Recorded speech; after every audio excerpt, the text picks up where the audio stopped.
All right, welcome back to the last of our 5-week challenges, a series of ideas that I've come up with to try to encourage you and me on different ways that we can use our fountain pens instead of just letting them look pretty on our desk or in our pen drawers. No, now we're writing. We're using them because they look much better in hand as they're laying out our favorite inks, right? Okay, so thus far on week 1, we talked about journaling and all the different types of journals that we could write. And I thought that was kind of interesting. I gave you some ideas for that. And so I encourage you, if you haven't watched that video, to go back and check that one out. And then we looked at greeting cards and how special it is to get a greeting card from somebody with an actual personal note, somewhat lengthy, not just signing your name, but a personal note in that card, and how wonderful that was. And that it doesn't have to be expensive either, but it does make a big impact on that other person. Week 3, I talked about letter writing to public officials, both national to local, to just let your voice be heard. We need to let our voices be heard in a respectful manner, but I encourage you to do that, and how getting a letter from one of their constituents means more, I think, than just getting some sort of electronic communication. Also, letter writing to just family members and friends. It means a lot more than just sending email. And also we talked about getting a pen pal and discovering what life is like in another culture around the world. And then there was, on week 4, we talked about writing short story scenes, just one scene of what could be a whole story. What's going on at that moment, just a scene. Last but not least, week 5. Talk about something that's kind of cool that I had started doing a while back, and I kind of got away from it, but I want to get back into it. And that is rewriting or writing out a favorite story that you have read.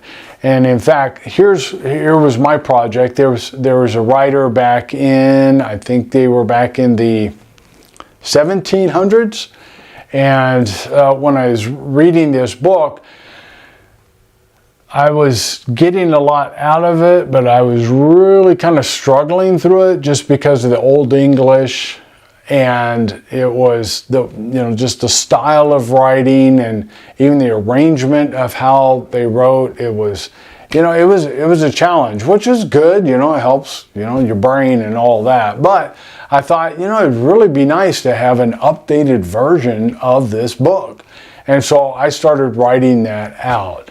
And that's something that you could do too. Just find some book that needs to be rewritten. You might even take a story, and obviously if, I'm not necessarily talking about publishing. I mean, if you're going to publish, go through the permission. You don't want to get copyright infringement and all that. Okay, so we're not talking about that. But just take a story and do like some other people have done. You've seen an old movie and somebody did a remake of the movie, but they really did it with a different twist. Okay, so rewrite a story with a different twist. That would be kind of fun. They already have everything laid out for you. You're just going to write it with a different twist. And who knows? You might be able to get permission to publish this and share the wealth or whatever with the original author. And but that could be kind of cool. Maybe there is a favorite book. You know multiple languages, and there's a book in some other language. It's the only language, and there's no translations in your language that you normally use. And so maybe retranslate, or translate, I should say, a story from another language into your own language.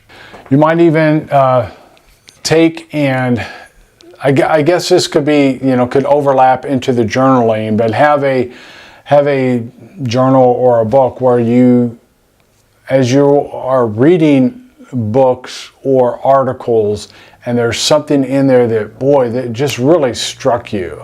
I mean, yeah, some of these you can get online, find them, cut and paste and all that, but let's say you find that, and then you write it out. Students know all about this. I mean, at least as a college student, I remember I would do this, just as I'm researching something. You come to a point, it's like, yeah, that's good information there, and you write it out, and you quote the source and all that. But just for the fun, you're reading through a book, and a character in the book makes a statement, and you thought, man, that is good. And so you write it out, and that could be kind of fun as well. Okay, so there's week, not 10, there's week 5, and to be able to take a story and recreate that story in some way, or to recommunicate that story in some way. That's a little bit bigger challenge. That's a lot to bite off right there, but it's a great way to use your fountain pen. So there's the 5-week challenge. I hope this has been helpful to you. It's been helpful to me just to kind of write it out and think it out, and start making some plans for myself, what I'm going to do. And so I hope that encourages you to do the same. All right, again, thanks for watching. Have a great day, and have a great time using your fountain pens.